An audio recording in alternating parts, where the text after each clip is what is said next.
Hey everybody, Rizzo here. Making this video because a lot of people have been asking me why I do this.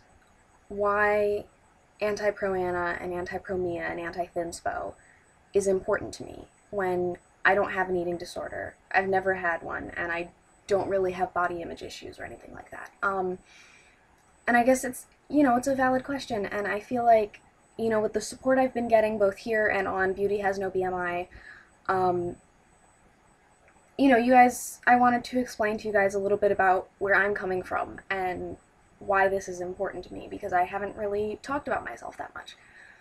Um, and the title of this video is My Story, but it's really not my story. It's not even really my story to tell, but I think it's important, and I hope it means something to you guys.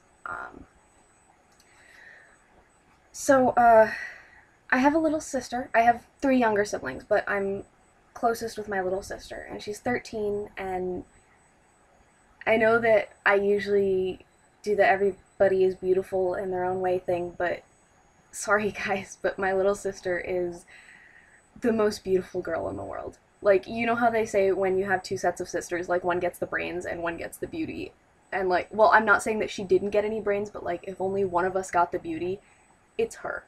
For sure. She's gorgeous. But the thing is, we used to really not get along at all because we're complete opposites. Like, I'm a bookworm. I'm nerdy.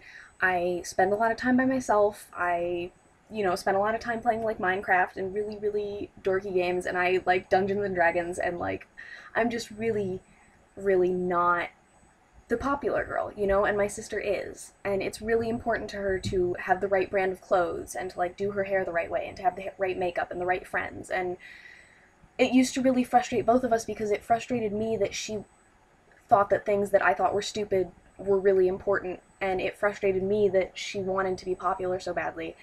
And then it frustrated her that I criticized her all the time and that I couldn't just accept her as the person she was. Um and we used to fight a lot. And sometimes when our fights got really bad, we'd like take the thing that we knew would hurt the other person the most, like just because we were mad and just to upset the other person as much as possible. So she'd say stuff about my sexual orientation, and I'd say stuff about her weight. Because, I mean, my sister, she has the curves at 13 that I'm pretty sure that most of us at 18 wish we had now. She, she's stunning, but she's self-conscious about it. And, one day when one of our fights got really, really bad, um, she said something like, well, I think the fact that you kiss girls is disgusting and it's gross and it embarrasses me. And, like, that hurt me and I got really mad, but that doesn't justify the fact that I replied with, well, I can't help being gay, but if you just took care of yourself, you wouldn't be so fat. And she didn't really react to it because whenever we fought like that, it seemed like I would get mad and I'd yell and I'd be upset, but she just kind of seemed to brush everything off.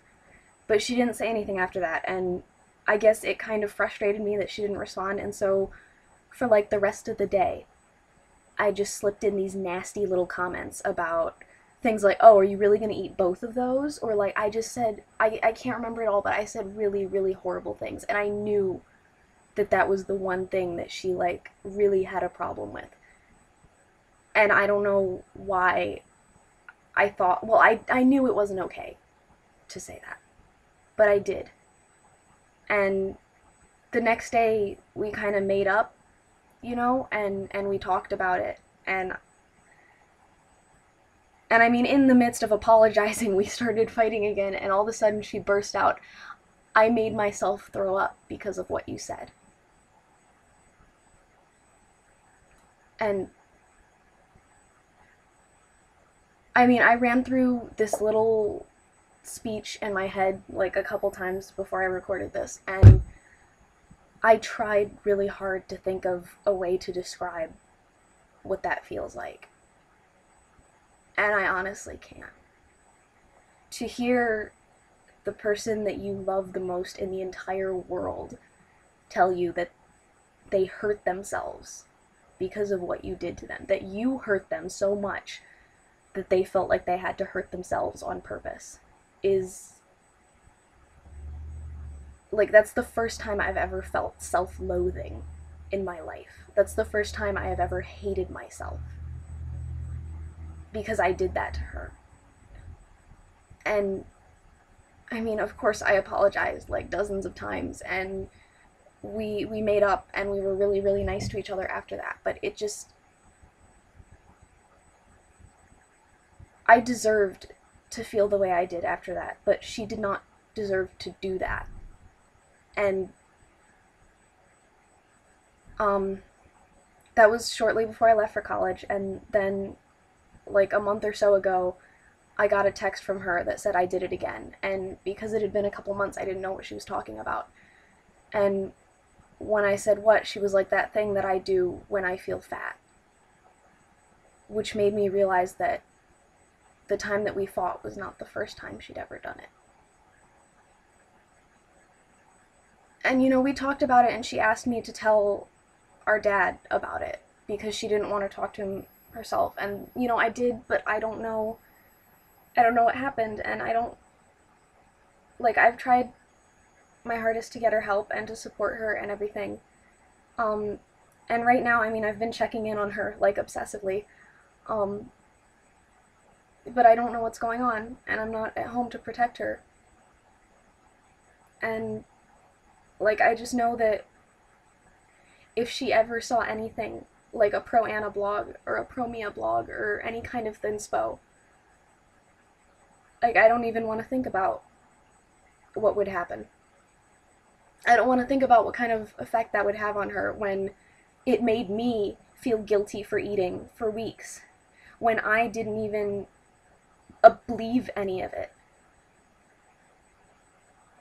And that's why I'm doing this. That's why I'm anti-pro-Anna. That's why I fight for this. Because not just for my sister, but for every 13-year-old girl who has a horrible older sister who calls her fat or ugly because she can't control her stupid temper. For every 13-year-old girl whose friends treat her like a sidekick because she's not the right kind of pretty. For every girl who's ever looked in the mirror and been upset by what she saw. And for everyone who's ever been that 13-year-old girl, and every girl who might become that 13-year-old girl, and everybody of every gender and age who has ever felt remotely like that ever. That's why I do this. And that's why it's important to me. And I just really want to say thank you to all the people who have sent me messages and things saying that I helped. Because honestly, that really makes a difference to me. And it really makes me feel like I'm doing something that's important. And I'm sorry that I got like all emotional during this. Because I didn't, you know, I didn't want it to be like one of those campy things. Never mind. But anyway, thanks for listening. And yeah.